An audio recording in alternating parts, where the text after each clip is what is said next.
Hello everyone, I'm Anuradha. I'm here with my presentation and today the topic of my presentation is sonnet. Sonnet के बारे में हम सब जानते हैं। जो सोनेट होती है वो 14 लाइन की पोएम होती है और जो 14 लाइन की पोएम है इसको ही हम सोनेट क्यों कहते हैं। सिर्फ 14 लाइन की पोएम को ही हम सोनेट कहते हैं कि इसकी कोई स्पेशल क्वालिटी भी होती है, तो ये हमें जाननी होगी। तो एक जो सोनेट जो होता है वो 14 लाइन की पोएम होती है और हमारे इंग्लिश लिटरेचर में जो सोनेट है इसका यूज जो अलग अलग राइटर्स हैं उन्होंने बहुत ज़्यादा किया है। तो ये हमारे जो लिटरेचर है उसमें इसकी बिगनिंग 13th सेंचुरी से मानी जाती है। तो 13th सेंचुरी में जो होली रोमन एम्पायर था उसके समय में जो सोनेट थे वो लिखने शुरू हो गए थे। तो इसकी बिगनिंग 13th सेंचुरी में होली रोमन एम्पायर के टाइम में हुआ और जिस ग्रुप ने जो सोनेट थे इनको सेपरेट किया था, इनको फैलाया था, उसको हम सिसिलियन स्कूल ऑफ पोइट कहते हैं। क्या कहते हैं?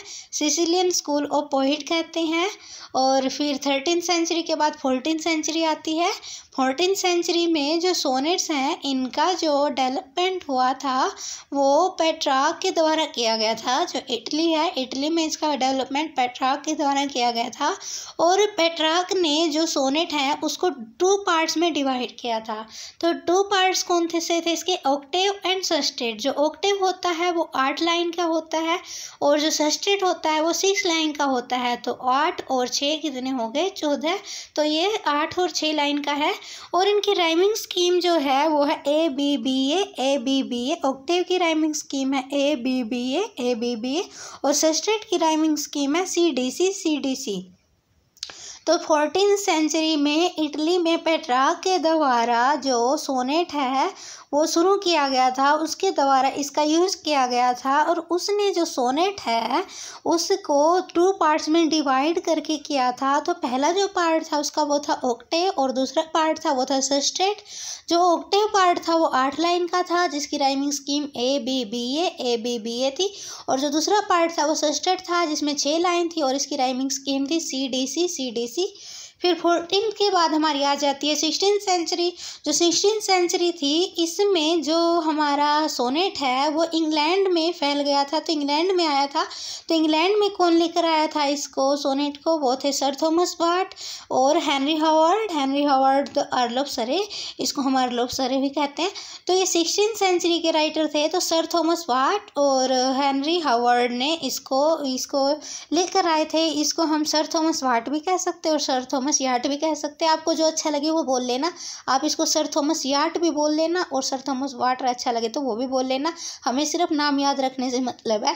तो इसका जो 16th सेंचुरी में जो इंग्लैंड में इसको लेकर आए थे वो हमारे सर थॉमस याट लेकर आए थे और जो इन्होंने वही ऑक्टेव और सस्टेट जो था उसको ही पालन किया था, लेकिन इन्होंने क्वार्ट्रेन को भी ये लेकर आ गए थे। लेकिन फिर हमारे शेक्सपियर आ गए। Shakespeare rebellion against the 20th century old tradition. 20th century old tradition क्या थी कि जो सोनेट था वो 2 पार्ट्स में डिवाइड करके पढ़ा जाता था। पहला ऑक्टेव कहलाता था, दूसरा सस्टेट कहलाता था। जो ऑक्टेव था वो 8 लाइन का होता था, सस्टेट जो होता था 6 लाइन का होता था। लेकिन शेक्सपियर ने इसका जो कंस्ट्रक्शन था ऑक्टेव और सस्टेट का, इसको क्या कर दिया था? तोड़ दिया था। तो उसने 200 साल से चली आ रही जो ट्रेडिशन थी उसको क्या कर दिया था? तोड़ दिया था। तो उन्होंने अपने जो सोनेट हैं उसको इसमें ऑक्टेव और सस्टेट में डिवाइड करके नहीं किया था, बल्कि उन्होंने क्वार्ट्रेन में डिवाइड करके इसको किया था। तो उसके जो शेक्सपियर के थे उसके 154 सोनेट्स थे और जो उसके सोनेट थे 154 वो उसका सोनेट कलेक्शन था जो था बुक जो थी उसका था द क्वार्टो, उसमें 1609 में पब्लिश हुए थे। तो जो शेक्सपियर के 154 सोनेट्स जो हैं वो द क्वार्टो ऑफ 1609 जो बुक है इसके अंदर पब्लिश हुए थे।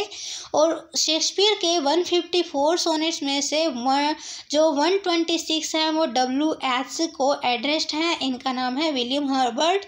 और उसमें से जो 26 हैं वो डार्क लेडी को है और जो 2 हैं वो गॉड ऑफ लव क्यूपिड को हैं। जो W.H. है इसमें सोनेट है जो पहला जो है उसके 126 जो W.H. मतलब विलियम हर्बर्ट है, इसके बारे में हमें कोई इन्फॉर्मेशन नहीं मिलती ज़्यादा कि ये बंदा कौन था, लेकिन फिर भी इसको WHO को जो बहुत सारे जो क्रिटिक हैं वो विलियम हर्बर्ट के नाम से जानते हैं, और ये शेक्सपियर के दोस्त थे।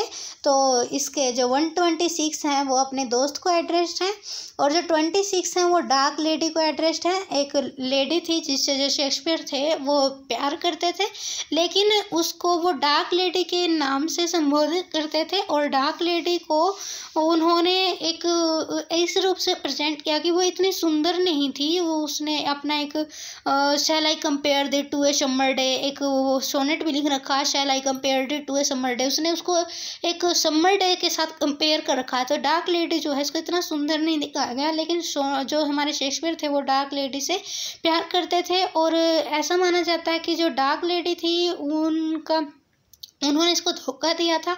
तो शेक्सपियर के जो सोनेट हैं वो उसके ट्रू लव को शो करते हैं, और जो डार्क लेडी है उसके प्रति जो उसका लव है वो अपने सोनेट के थ्रू उसको बताता है। साथ ही साथ वो डार्क लेडी की कंपैरिजन करता है, जैसे कि shall I compare thee to a summer day में वो समर डे के साथ उसकी कंपेयर करता है, और वो कहता है कि मेरी बिलाउड इतनी सुंदर नहीं है, मेरी बिलाउड परियों जैसी नहीं है, उसकी मुस्कान भी इतनी अच्छी नहीं है, उसके बाल भी, उस तारीफ नहीं करता, उसकी बुराइयां ही करता है।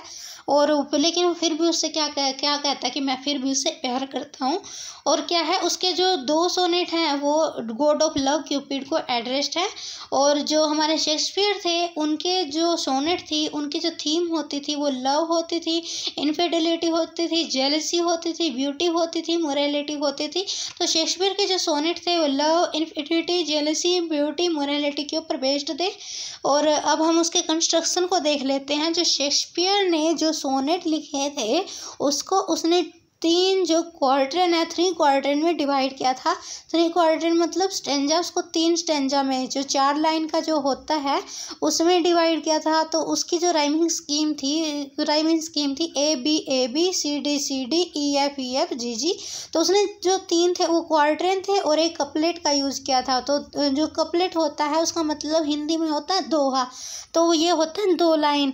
तो उसका जो कंस्ट्रक्शन था उसका जो सोनेट का वो उसने 4 तो उसमें क्वार्टरन थे और एक कपलेट था। तो इस तरह से उसने जो 200 सालों से चली आ रही जो परंपरा थी ऑक्टेव और सेस्टेट की, शेक्सपियर ने उसको तोड़ दिया था। और उन्होंने अपना जो सोनेट था उसको 3 क्वार्टरन में डिवाइड किया था, और उनकी राइमिंग स्कीम होती थी A B C D E F G G। ये सेस्टेट उसकी क्वार्टरन की, और हमारे जो कपलेट है उसकी राइमिंग स्कीम है। जो हमारे क्वार्टरन है, फर्स्ट क्वार्टरन की राइमिंग स्कीम थी A B, सेकंड की थी C D, थर्ड की थी E F, और हमारे कपलेट की थी G G। अब हम शेक्सपियर का जो सोनेट हैं, जो लास्ट के 2 सोनेट हैं उनके बारे में भी जानना है। ये है हमारे 153 और 154। जो हमारे सोनेट है 154, इसकी जो रिक्वेस्ट थी इसके बारे में वीडियो बनाने की, एक मेरी फ्रेंड है इंस्टाग्राम पर, उन्होंने कहा था, तो थैंक यू, आपने मुझे कहा। तो मैंने जो ये अपनी जो वीडियो है वो स्पेशल 154 जो शेक्सपियर का जो सोनेट है उसको बनाने के लिए की है। तो हमें कोई भी जो वर्क है वो करना है तो उससे पहले जो उसकी पूरी की पूरी जो हिस्ट्री है उसको जानना बहुत ही ज़रूरी है। तो हमारा जो मेन है जो टॉपिक है वो है 154, लेकिन जो हमारा 154 जो सोनेट है उसकी जो डिटेल एक्सप्लेनेशन है या उसकी जो एक्सप्लेनेशन है वो हम नेक्स्ट वीडियो में करेंगे।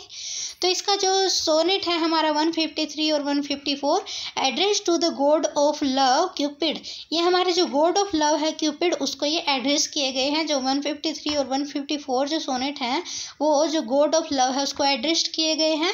और जो इसकी थीम है वो लव है, इसकी थीम है वो लव है। और जो इसमें जो ये हमारे जो ये वर्क है, जो ये पोएम है, इसमें इसकी लव जो थीम है उसको भी 2 रिलेशनशिप के साथ बताया गया है कि जो यहाँ पर जो ये सोनेट है वो लव और डिस्पेयर के रिलेशनशिप के रूप में शो किया गया है। और उन्होंने ये लव और डिस्पेयर का जो रिलेशनशिप है वो ग्रीक माइथोलॉजी से लिया है। जो ग्रीक माइथोलॉजी है उसमें जो लव का जो गॉड है क्यूपिड।